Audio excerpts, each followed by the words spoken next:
ನಮಸ್ಕಾರ, good morning. ನಿಮ್ಮ ಜೊತೆ ನಾನು ಹರೀಶ್ ನಾಗರಾಜು. ಮುರುಘಾಸ್ವಾಮಿ ಬಂಧನ, ವಿದ್ಯಾರ್ಥಿನಿಯರಿಗೆ ನ್ಯಾಯ ಖಚಿತ, ನ್ಯಾಯಾಲಯದ ಮೇಲೆ ವಿಶ್ವಾಸ. ಇವತ್ತು ಕೋರ್ಟ್ನಲ್ಲಿ ಮಹತ್ವದ ವಿಚಾರಣೆ. ಈ ಹೊತ್ತಿನ ನ್ಯೂಸ್ ಸ್ಪೆಷಲ್, ಮುರುಘಾಸ್ವಾಮಿ ಅರೆಸ್ಟ್.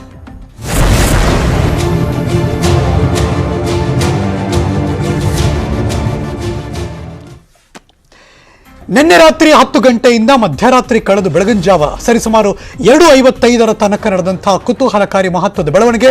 ಕೊನೆಗೆ ಮುರುಘಾ ಮಠದ ಸ್ವಾಮೀಜಿಗಳು ಅರೆಸ್ಟ್ ಆದರು. 14 ದಿನಗಳ ಕಾಲ ನ್ಯಾಯಾಂಗ ಬಂಧನಕ್ಕೆ ಬಂದರು.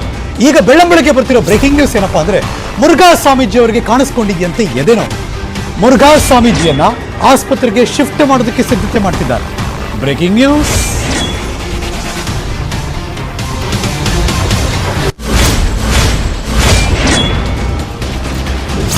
ಅವರಿಗೆ ಎದೆ ನೋವು ಕಾಣಿಸಿಕೊಂಡಿದೆಯಂತೆ, ಆಸ್ಪತ್ರೆಗೆ ಶಿಫ್ಟ್ ಮಾಡಲು ತಯಾರಿ ನಡೀತಿದೆಯಂತೆ. ಪೊಲೀಸ್ ವ್ಯಾನ್ನಲ್ಲೇ ಆಸ್ಪತ್ರೆಗೆ ಶಿಫ್ಟ್ ಮಾಡ್ತಾರೆ ಅನ್ನೋ ಮಾಹಿತಿ ಸಿಗ್ತಾರೆ. 60 ದಾಟಿದೆ ಅವರ ವಯಸ್ಸು. ಇದೀಗ ಓಕೆ, ಆಸ್ಪತ್ರೆಗೆ ಕರ್ಕೊಂಡು ಹೋಗ್ತಿದ್ದಾರೆ ಅನ್ಸುತ್ತೆ. ಈ ದೃಶ್ಯ ನೋಡಿದ್ರೆ ಹಂಗೆ ಅನಿಸ್ತಾ ಇದೆ. ಆಸ್ಪತ್ರೆಗೆ ಕರೆದುಕೊಂಡು ಹೋಗುತ್ತಿರುವ ದೃಶ್ಯ. ಬೆಳ್ಳಂಬೆಳಗ್ಗೆ ಅವ್ರಿಗೆ ಎದೆನೋವು ಕಾಣಿಸ್ಕೊಂಡಿದೆ ಅನ್ನೋ ಮಾಹಿತಿ ಇದೆ. ಸೊ ಹಾಗಾಗಿ ಪೊಲೀಸ್ ವಾಹನದಲ್ಲಿ ಅವ್ರನ್ನ ಆಸ್ಪತ್ರೆಗೆ ಕರೆದುಕೊಂಡು ಹೋಗ್ತಿದ್ದಾರೆ ಅನ್ನೋ ಮಾಹಿತಿ ಸಿಗ್ತಾ ಇದೆ. ಬೆಳಗ್ಗೆ ಅವ್ರಿಗೆ ಪೇಸ್ಟ್ ಬ್ರಷ್ ಎಲ್ಲ ತಂದುಕೊಟ್ಟಿದ್ರು. ಅವ್ರು ರಾತ್ರಿ ಎಲ್ಲ ನಿದ್ದೆ ಮಾಡಿಲ್ಲ ಅಂತೆಲ್ಲ ಒಂದಷ್ಟು ಮಾಹಿತಿ ಸಿಕ್ಕಿತ್ತು ಬೆಳ್ಳಂಬೆಳಗ್ಗೆ. ಬಿಕಾಸ್ ಇಡೀ ರಾತ್ರಿ ಅವ್ರು ಎಚ್ಚರಾಗಿದ್ರು ಅಂತ.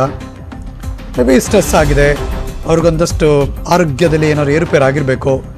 ಸೊ ಇದೀಗ ಬಂದಿರೋ ಮಾಹಿತಿ ಪ್ರಕಾರ ಅವರಿಗೆ ಎದೆ ನೋವು ಕಾಣಿಸ್ಕೊಂಡಿದೆ.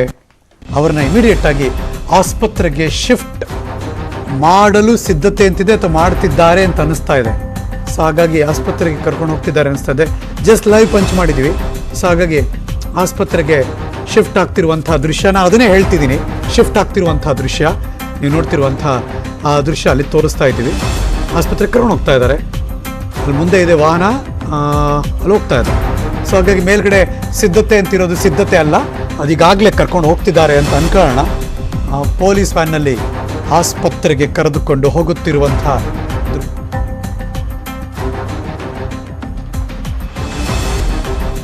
ಪೊಲೀಸ್ ವಾಹನದಲ್ಲಿ ಆಸ್ಪತ್ರೆಗೆ ಕರೆದುಕೊಂಡು ಹೋಗುತ್ತಿರುವಂತಹ ದೃಶ್ಯವನ್ನ ನೀವಿದೀಗ ನೋಡ್ತಾ ಇದೆ.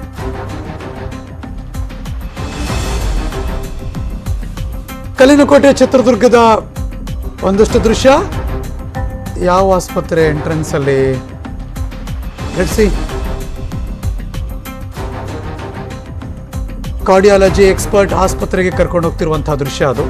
ಅಫ್ಕೋರ್ಸ್ ಇದು ನನ್ನ ಸಹೋದ್ಯೋಗಿಗಳಿರುವಂತಹ ವ್ಯಾನ್. ಅಲ್ಲಿ ನನ್ನ ಸಹೋದ್ಯೋಗಿ ವಿನಾಯಕ್ ಇದ್ದಾರೆ ದೂರವಾಣಿ ಸಂಪರ್ಕದಲ್ಲಿ.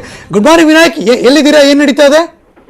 Good morning Harish Nagaraj. ಏನು ಚಿತ್ರದುರ್ಗದ ಮುರುಘಾ ಶ್ರೀಗಳು ನಿನ್ನೆ ರಾತ್ರಿ ಅಷ್ಟೇ ಬಂಧನ ಆಗಿದ್ರು. ಅವರು ಇಡೀ ರಾತ್ರಿ ನಿದ್ದೆ ಮಾಡಿಲ್ಲ ಅಂತ ಅನ್ನುವಂತ ಮಾಹಿತಿಗಳು ಬೆಳಗ್ಗೆ ಲಭ್ಯ ಆಗಿರುವಂತದ್ದು. ಅದೇ ಸಮಯಕ್ಕೆ ಸರಿಯಾಗಿ ಅವರ ಪರ ವಕೀಲರು ಅವ್ರಿಗೆ ಒಂದಷ್ಟು ಮೆಡಿಸಿನ್ ಅನ್ನ ಜೈಲ ಅಧಿಕಾರಿಗಳ ಸೂಚನೆ ಮೇರೆಗೆ ತಂದುಕೊಟ್ಟಿರುವಂತದ್ದು. ಅದಾದ ಬಳಿಕ ಎದೆನೋವು ಕಾಣಿಸ್ಕೊಂಡಿದೆ. ಅದೇ ಏನ್ ರಾತ್ರಿಯಿಂದಲೂ ಕೂಡ ಎದ್ದು ಕೂತ್ಕೊಂಡಿದ್ರು. ಒಂದ್ ರೀತಿ ಅವರು ಆಘಾತಕ್ಕೆ ಒಳಗಾಗಿರುವಂತದ್ದು. ಯಾಕಂತಂದ್ರೆ ಅದೇ ಜೈಲಿನಲ್ಲಿ ಕೈದಿಗಳಿಗೆ, ವಿಚಾರಣಾಧೀನ ಕೈದಿಗಳಿಗೆ ಅವರು ಮಾರ್ಗದರ್ಶನ ಅಂದ್ರೆ ಅವ್ರಿಗೆ ಬುದ್ಧಿ ಹೇಳುವಂತ ಕೆಲಸವನ್ನ ಮಾಡ್ತಾ ಇದ್ರು.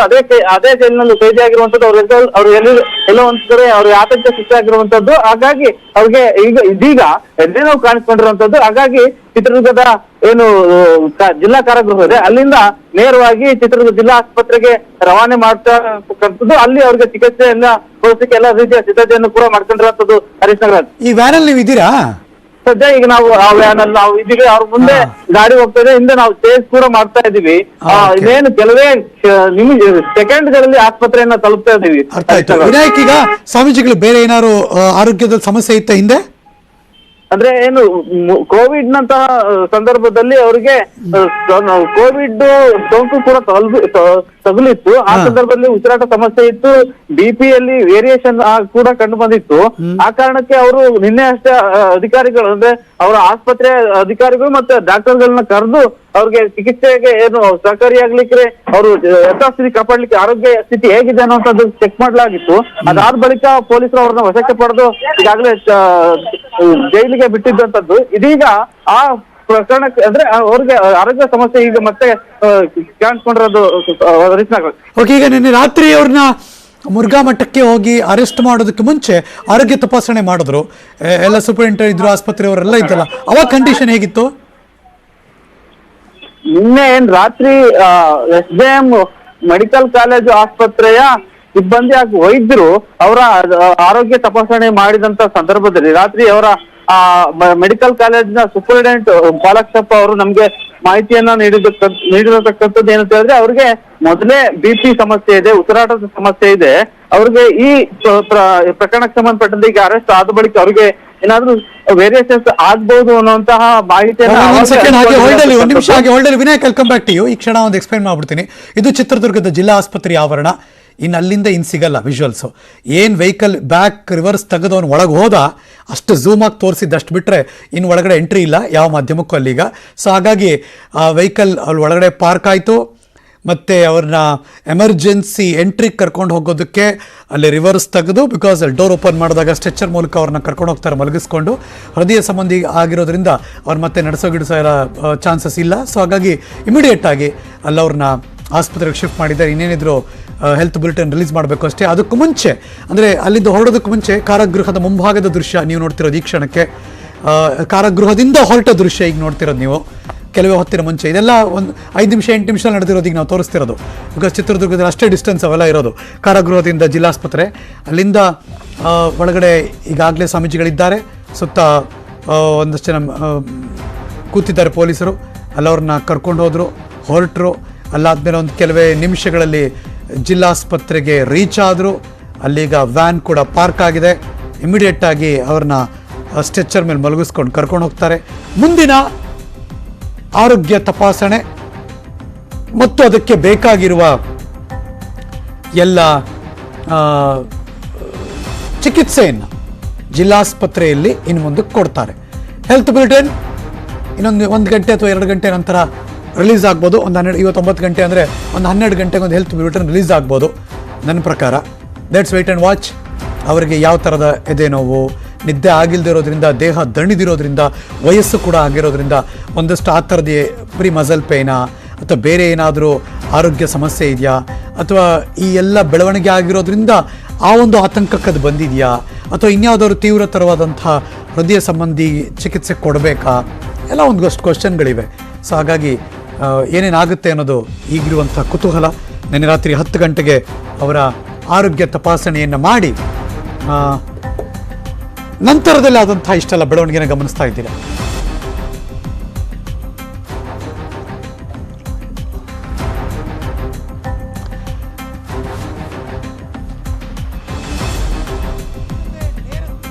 ಇವತ್ತು ಕೂಡ ನ್ಯಾಯಾಲಯದಲ್ಲಿ ಹಲವಾರು ಪ್ರಮುಖ ಮಹತ್ತರ ಬೆಳವಣಿಗೆಗಳಾಗುತ್ತೆ. ಬಾಲಕಿಯರ ಪರ ವಾದ ಮಾಡ್ತಿರುವಂಥ ವಕೀಲರು ಶ್ರೀನಿವಾಸ್ ನಮ್ಮ ಜೊತೆ ನೇರ ಸಂಪರ್ಕದಲ್ಲಿ ಜಾಯಿನ್ ಆಗ್ತಿದ್ದಾರೆ. ಶ್ರೀನಿವಾಸ್ ಅವರೇ ನಮಸ್ಕಾರ. ಇಡೀ ರಾಜ್ಯದ ಜನತೆ ಕಳೆದ ಶುಕ್ರವಾರದಿಂದ ಈ ಶುಕ್ರವಾರ ಇವತ್ತಿನ ತನಕ ಆಗಿರೋ ಎಲ್ಲ ಬೆಳವಣಿಗೆಯನ್ನ ಗಮನಿಸ್ತಾ ಇದ್ದಾರೆ, ನಾವೆಲ್ಲರೂ ಕೂಡ ಗಮನಿಸ್ತಾ ಇದ್ದೀವಿ. ಈ ಕ್ಷಣ ವಿಜುವಲ್ಸ್ ಕೂಡ ತೋರಿಸ್ತಾ ಇದ್ದೀನಿ ನಾನು. ಸ್ವಾಮೀಜಿಗಳಿಗೆ ಎದೆ ನೋವು, ಆಸ್ಪತ್ರೆಗೆ ಕರ್ಕೊಂಡು ಹೋದ್ರು ಅಂತ. ಈ ಕ್ಷಣ ನಿಮ್ಮ ಮೊದಲ ಕಮೆಂಟ್ ಏನು ಶ್ರೀನಿವಾಸ್ ಅವರೇ?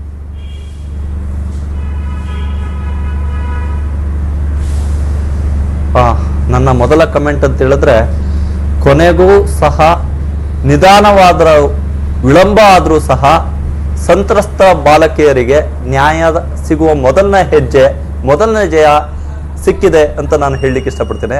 ಮತ್ತೆ ಈ ಕಾನೂನು ಹೋರಾಟ ಇದು ಪ್ರಾರಂಭ ಅಷ್ಟೇ, ಇನ್ನೂ ಸುದೀರ್ಘವಾದಂತಹ ದಾರಿಯನ್ನ ನಾವು ಕ್ರಮಿಸಬೇಕಾಗಿದೆ. ಆ ಸುದೀರ್ಘ ದಾರಿಯನ್ನ ಕ್ರಮಿಸ್ಲಿಕ್ಕೆ ಏನು ಕ್ರಮಗಳನ್ನ ನಾವು ಸಂತ್ರಸ್ತ ಬಾಲಕಿಯರ ಪರವಾಗಿ ತಗೋಬೇಕು, ಅದನ್ನ ನಾವು ನಮ್ಮ ಸಂಸ್ಥೆ ಜೊತೆ ಚರ್ಚೆ ಮಾಡಿ ಸೂಕ್ತ ನಿರ್ಧಾರವನ್ನು ತಗೊಂಡು ಇದನ್ನ ತಾರ್ಕಿಕ ಅಂತ್ಯಕ್ಕೆ ತಗೊಂಡೋಗೋ ತನಕ ನಾವು ವಿಶ್ರಮಿಸೋದಿಲ್ಲ. ಈ ಬಗ್ಗೆ ನಾವು ಸೂಕ್ತ ಕ್ರಮವನ್ನು ನಾವು ತಗೋತೀವಿ ಅನ್ನೋದನ್ನ ನಾನು ಹೇಳ್ತೀನಿ. ಒಂದು ಮಾತು ನಿಜ, ಸುದೀರ್ಘ ದಾರಿಯಲ್ಲಿ ಹೋಗಬೇಕು ಅನ್ನೋ ಮಾತನ್ನ ಒಪ್ಪಬೇಕಾದದ್ದು. ಬಿಕಾಸ್ ಈ ಹಿಂದೆ ಹಲವಾರು ಉದಾಹರಣೆಗಳು ನಮ್ಮ ಕಣ್ಣು ಮುಂದೆ ಇರೋದ್ರಿಂದ ಲೆಟ್ಸ್ ಸಿ ಕೋರ್ಟ್ ಡಿಸೈಡ್ ಮಾಡುತ್ತೆ. ನನ್ನ ಪ್ರಶ್ನೆ, 1 ವಾರಗಳ ಈ ಕಾಲಾವಕಾಶ ಏನಿತ್ತು, ನೆನೆ ಪೊಲೀಸ್ ವರಿಷ್ಠಾಧಿಕಾರಿಗಳು ಮಾತಾಡ್ತಿದ್ರು, ದಾಖಲೆಗಳನ್ನು ಕಲೆ ಹಾಕಬೇಕಾಗಿತ್ತು, ಅದಕ್ಕೋಸ್ಕರ ಡಿಲೇ ಆಯಿತು ಹೊರತು ಬೇರೆ ಯಾವ ಕಾರಣಕ್ಕೂ ಅಲ್ಲ ಅಂತ. ಸೊ ಹಾಗಾಗಿ ಪೊಲೀಸ್ ವ್ಯವಸ್ಥೆ ಮತ್ತು ನ್ಯಾಯಾಂಗ ವ್ಯವಸ್ಥೆ ಮೇಲೆ ನಿಮಗೆ ಅಪಾರವಾದಂಥ ನಂಬಿಕೆ ವಿಶ್ವಾಸ ಇದೆ ಈಗ?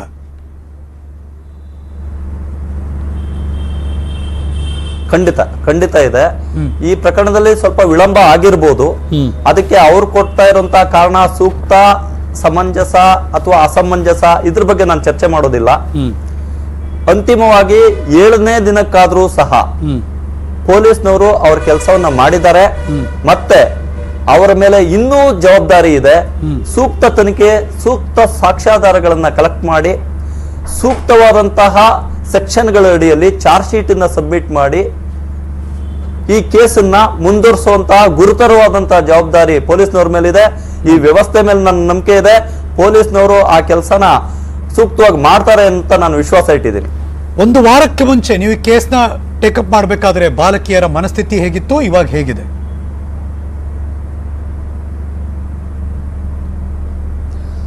ಬಾಲಕಿಯರ ಮನಸ್ಥಿತಿ ಮೊದಲನೇ ದಿನದಿಂದ ಹಿಡಿದು ಯಾವಾಗ ಅವರು ಒಡನಾಡಿ ಸಂಸ್ಥೆಗೆ ಬಂದ್ರು ಆಗ ಆತಂಕದಲ್ಲಿದ್ರು. ಅವರಲ್ಲಿ ಗೊಂದಲ ಇತ್ತು. ನಮಗೆ ನ್ಯಾಯ ಸಿಗುತ್ತಾ, ನಮ್ಮ ನೋವು, ನಮ್ಮ ಅಳಲು ಏನಿದೆ ನಾವು ಹೇಳ್ಕೊಂಡ್ರೆ ನಮ್ಗೆ ರಕ್ಷಣೆ ಸಿಗುತ್ತಾ, ನಾವು ಈ ಪ್ರಭಾವಿ ವ್ಯಕ್ತಿಗಳ ವಿರುದ್ಧ ಹೋರಾಟ ಮಾಡಬಲ್ಲವಾ ಅನ್ನುವಂತ ಆತಂಕ ಅವರಲ್ಲಿತ್ತು. ಅವರನ್ನ ಸೂಕ್ತವಾಗಿ ಆಪ್ತ ಸಮಾಲೋಚನೆ ಮಾಡಿ ಕೌನ್ಸೆಲಿಂಗ್ ಕೊಟ್ಟು ಅವರ ಮಾನಸಿಕ ಸ್ಥಿತಿಯನ್ನ ಒಂದು ಸ್ಥಿಮಿತಕ್ಕೆ ತಂದು ಸ್ಪಷ್ಟವಾಗಿ ಏನು ಪ್ರಕರಣ ನಡೆದಿದೆ ಅದ್ರ ಬಗ್ಗೆ ಮಾಹಿತಿಯನ್ನ ಕಲೆಕ್ಟ್ ಮಾಡಿ ಅನಂತರ CWC ಮುಂದೆ ಆ ಹೆಣ್ಮಕ್ಳನ್ನ ಕರ್ಕೊಂಡೋದಾಗ ಮತ್ತೆ ಅಲ್ಲೂ ಸಹ ಹೆಣ್ಮಕ್ಳ ಮಾನಸಿಕ ಸ್ಥಿತಿಯ ಬಗ್ಗೆ ಕಾಳಜಿಯಿಂದ ಆಪ್ತ ಸಮಾಲೋಚನೆಯನ್ನ CWC ಮೈಸೂರಿನವರು ಸಹ ಮಾಡ್ತಾರೆ. ಇದೆಲ್ಲಾ ಪ್ರಕ್ರಿಯೆ ಆದ ನಂತರ ಆ ಹೆಣ್ಣುಮಕ್ಕಳ ಸ್ಟೇಟ್ಮೆಂಟ್ ಅನ್ನ CWC ಮೈಸೂರಿನವರು ರೆಕಾರ್ಡ್ ಮಾಡ್ತಾರೆ. 164 ಅನಂತರ FIR ರಿಜಿಸ್ಟರ್ ಆಗುತ್ತೆ. FIR ರಿಜಿಸ್ಟರ್ ಆದ ನಂತರ ಜ್ಯೂರಿಸ್ಟಿಕ್ಷನಲ್ ಕಾರಣಕ್ಕೋಸ್ಕರ ಮೈಸೂರಿನಿಂದ ಈ ಪ್ರಕರಣ ಚಿತ್ರದುರ್ಗಕ್ಕೆ ವರ್ಗಾವಣೆ ಆಗುತ್ತೆ. ಚಿತ್ರದುರ್ಗದಲ್ಲೂ ಸಹ ಆ ಏನು ಸಂತ್ರಸ್ತ ಬಾಲಕಿಯರಿದ್ದಾರೆ ಅವರು ಪೊಲೀಸ್ನವರ ಜೊತೆ ಮಹಜರ್ಗೆ ಸಹಕಾರ ಕೊಡ್ತಾರೆ. ಕೃತ್ಯ ನಡೆದ ಸ್ಥಳದ ಮಹಜರ್ ನಡೆಯುತ್ತೆ. ಅನಂತರ ಪೊಲೀಸ್ನವ್ರ ಮುಂದೆ ಸುದೀರ್ಘವಾದಂತಹ 161 CRPC ಸ್ಟೇಟ್ಮೆಂಟ್ ಕೊಡ್ತಾರೆ. ಅನಂತರ ಮಾನ್ಯ ನ್ಯಾಯಾಧೀಶರ ಮುಂದೆ, ಮ್ಯಾಜಿಸ್ಟ್ರೇಟ್ ಅವರ ಮುಂದೆ 164 ಸ್ಟೇಟ್ಮೆಂಟ್ ಅನ್ನು ಕೊಡ್ತಾರೆ. ಇವೆಲ್ಲಾ ಹೇಳಿಕೆಗಳು ಸಹ ಒಂದಕ್ಕೊಂದು ಪೂರಕವಾಗಿಯೇ ಅವರು ಹೇಳ್ತಾರೆ. ಅವರ ಮಾನಸಿಕ ಸ್ಥಿತಿ ಏನಿದೆ ಅದು ಆಪ್ತ ಸಮಾಲೋಚನೆ ಮೂಲಕ ಸದೃಢವಾಗಿದೆ. ಅವರು ಏನು ಅವ್ರಿಗೆ ನೋವು ಆಯ್ತು, ಅವ್ರಿಗೆ ಏನು ಸಮಸ್ಯೆಗಳು ಆಗಿತ್ತು ಅದನ್ನೆಲ್ಲ ಸುದೀರ್ಘವಾಗಿ ಅವರು ಅವರ ಮನಸ್ಸು ಬಿಚ್ಚಿ ಮಾತಾಡಿದ್ದಾರೆ. ಆ ಹೇಳಿಕೆಗಳೆಲ್ಲ ಒಂದಕ್ಕೊಂದು ಪೂರಕವಾಗಿರೋದ್ರಿಂದ ಇದು ಪ್ರಮುಖವಾದಂತಹ ಸಾಕ್ಷಿ ಆಗುತ್ತೆ ಪ್ರಕರಣದಲ್ಲಿ. ಸ್ಥಳ ಮಹಜರು ಸಂದರ್ಭದಲ್ಲಿ ಅವರೇ ವರ್ಷಾನ್ಗಟ್ಲೆ ಇದ್ದಂತಹ ಸ್ಥಳ ಅದು. ಓಡಾಡಿದ್ದು, ಊಟ ಮಾಡಿದ್ದು, ತಿರುಗಾಡಿದ್ದು, ಸ್ವಾಮೀಜಿಗಳನ್ನು ಭೇಟಿ ಮಾಡಿದ್ದು ಅಥವಾ ವಾರ್ಡನ್ ಜೊತೆ ಇದ್ದದ್ದು, ತಮ್ಮ ಸಹಪಾಠಿಗಳ ಜೊತೆ ಓದಿದ್ದು, ಮಲಗಿದ್ದು, ಇದೆಲ್ಲವೂ ಕೂಡ ಆ ನೆನಪುಗಳಲ್ಲಿ ಕನ್ಫ್ಯೂಷನ್ಸ್ ಏನಾದ್ರು ಇತ್ತ ಹೇಳ್ಬೇಕಾರೆ ಅಥವಾ ಇದೇ ಸ್ಪಾಟು, ಇದೇ ಜಾಗ, ಇಷ್ಟು ನಿಖರತೆಯಲ್ಲಿ ಆ ಹೆಣ್ಮಕ್ಳು ಮನಸ್ಥಿತಿಯಲ್ಲಿ ಅದನ್ನು ಹೇಳೋಕೆ ಸಾಧ್ಯ ಆಗಿತ್ತಾ ಸರ್?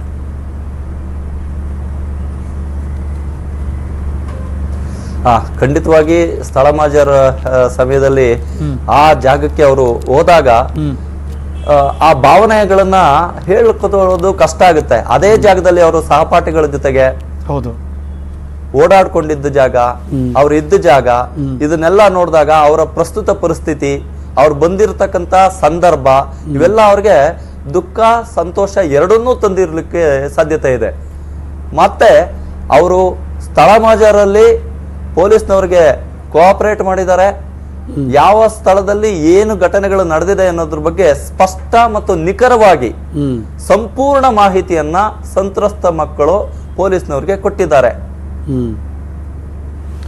ಶ್ರೀನಿವಾಸ್ ಸರ್, ರಿಕ್ವೆಸ್ಟ್ ದಯಮಾಡಿ ಹಾಗೆ ನೇರ ಸಂಪರ್ಕದಲ್ಲಿ ಇರಬೇಕು. ಸಂತ್ರಸ್ತರ ಪರ ವಕೀಲರು ಶ್ರೀನಿವಾಸ್ ಅವರು ನ್ಯೂಸ್ 18 ಜೊತೆ ಮಾತಾಡ್ತಿದ್ದಾರೆ. ಅವ್ರ ಹತ್ರ ವಾಪಸ್ ಹೋಗ್ತೀನಿ ನಾನು. ಮೀನ್ವೈಲ್ ಈ ಕ್ಷಣ ಒಂದು ಬ್ರೇಕಿಂಗ್ ನ್ಯೂಸ್ ಕೂಡ ಬರ್ತಾ ಇದೆ. ನ್ಯಾಯಾಂಗ ತನಿಖೆಯಿಂದಲೇ ಸತ್ಯ ಹೊರಗೆ ಬರುತ್ತೆ. ಪೊಲೀಸರ ನಿರ್ಧಾರ ನಡೆ ಮೇಲೆ ಸಂಶಯಗಳಿವೆ. ಮುರುಘಾಸ್ವಾಮಿ ಬಂಧನಕ್ಕೆ 6 ದಿನಗಳು ಬೇಕಾಗಿರಲಿಲ್ಲ. ಇದು ಒಡನಾಡಿ ಸಂಸ್ಥೆಯ ಪರಶುರಾಮ್ ಅವರು ಕೊಡ್ತಿರುವಂತಹ ಮಾಹಿತಿ. Breaking news.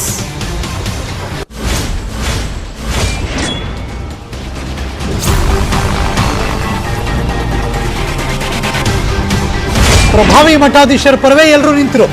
ಮಠಾಧೀಶ ಅನ್ನೋ ಕಾರಣಕ್ಕೆ ಎಲ್ಲರೂ ಕೂಡ ತಟಸ್ಥರಾದರು. ನನಗೆ ಮಕ್ಕಳ ರಕ್ಷಣೆ ಬಹಳ ಮುಖ್ಯ. ಒಡನಾಡಿ ಸಂಸ್ಥೆಯ ಸಂಸ್ಥಾಪಕ ಸದಸ್ಯ ಪರಶುರಾಮ್ ನ್ಯೂಸ್ 18 ಜೊತೆ ಮಾತಾಡಿದ್ರು. ಸತ್ಯ ಹೊರಗೆ ಬರಲಿ, ಪೊಲೀಸರ ನಿರ್ಧಾರ ನಡೆ ಮೇಲೆ ಅನುಮಾನಗಳಿವೆ, ಸಂಶಯ ಇದೆ ಎಂದರು. 6 ದಿನಗಳು ಬೇಕಾಗಿರಲಿಲ್ಲ ಈ ಅರೆಸ್ಟ್ ಮಾಡೋದಕ್ಕೆ ಅನ್ನೋ ಮಾತನ್ನ ಒಡನಾಡಿ ಸಂಸ್ಥೆಯ ಸಂಸ್ಥಾಪಕ ಸದಸ್ಯ ಪರಶುರಾಮ್ ಮಾತಾಡಿದ್ರು. ನೋಡಿ, ನಾನೇ ಹೇಳ್ತಿದ್ದೀನಿ, ಷಡ್ಯಂತ್ರ ಕುತಂತ್ರದಿಂದ ಎವಿಡೆನ್ಸಸ್ ಲಾಸ್. ಅವರು ಅಷ್ಟೇ ಪ್ರಮಾಣದಲ್ಲಿ ಶಿಕ್ಷೆಯನ್ನ ಅನಿಸ್ಬೇಕಾಗತ್ತೆ. ಅದ್ರಲ್ಲಿ ನೋ ಡೌಟ್ ಎಟ್ ಆಲ್. ಅದ್ರಲ್ಲಿ ಯಾಕೆ ಅನುಮಾನವನ್ನು ಇಟ್ಕೊಳ್ತೀವಿ? ಯಾಕೆ ಅಂತ ಹೇಳಿದ್ರೆ, ಯಾವುದೇ ಕುತಂತ್ರ ಮತ್ತೊಂದು ಏನೇ ನಡೆದಿರ್ಲಿ, ಆದ್ರೆ ಯಾವುದೇ ಕುತಂತ್ರದಿಂದ ತಂತ್ರಗಾರಿಕೆಯಿಂದ ಮತ್ತೊಂದಾಗಿದ್ರೆ ಆ ಎವಿಡೆನ್ಸಸ್ ಲಾಸ್, ಅವರಿಗೂ ಕೂಡ ಶಿಕ್ಷೆ ಕಟ್ಟಿಟ್ಟ ಬುತ್ತಿ ಅನ್ನೋದು ಎಲ್ರಿಗೂ ಗೊತ್ತಿರೋ. ಹಾಗಾಗಿ ನಾನು ಸ್ಪಷ್ಟವಾಗಿ ಹೇಳ್ತಿದ್ದೇನೆ, ಈ ಎಲ್ಲ ಅಂಶಗಳನ್ನ ಪರಿಗಣನೆಗೆ ತಕೊಂಡೆ ನ್ಯಾಯಾಂಗ ಡೇ 1 ಇಂದ ಹೇಳ್ತಿದ್ದೇನೆ, ನ್ಯಾಯಾಂಗ ತನಿಖೆಯನ್ನು ಮಾಡಿ, ನ್ಯಾಯದ ಸುಪರ್ದಿಯಲ್ಲಿ ತನಿಖೆಯನ್ನು ಮಾಡಿ ಅಂತ. ಅದರಲ್ಲಿ ಯಾವುದೇ ರೀತಿಯಾದಂತ ಮಕ್ಕಳ ವಿಷಯದಲ್ಲಿ ರಾಜಿ ಆಗುವ ಪ್ರಶ್ನೆಯೇ ನೋಡಿ. ಇದು ಪರಶುರಾಮ್ ಅವ್ರ ಮಾತಾಗಿತ್ತು. ಸಂತ್ರಸ್ತರ ಪರ ವಕೀಲರು ಶ್ರೀನಿವಾಸ್ ಕೂಡ ಲೈವ್ ಅಲ್ಲಿ ಇದ್ದಾರೆ. ಅವ್ರ ಜೊತೆ ಕೂಡ ಮಾತುಕತೆ ಮುಂದುವರಿಸ್ತೀನಿ. ಒಂದು ಚಿಕ್ಕ ಬ್ರೇಕ್ ಆದ್ಮೇಲೆ ಎಲ್ಲೂ ಹೋಗದೆ ಕಾಯ್ತಾ ಇರಿ.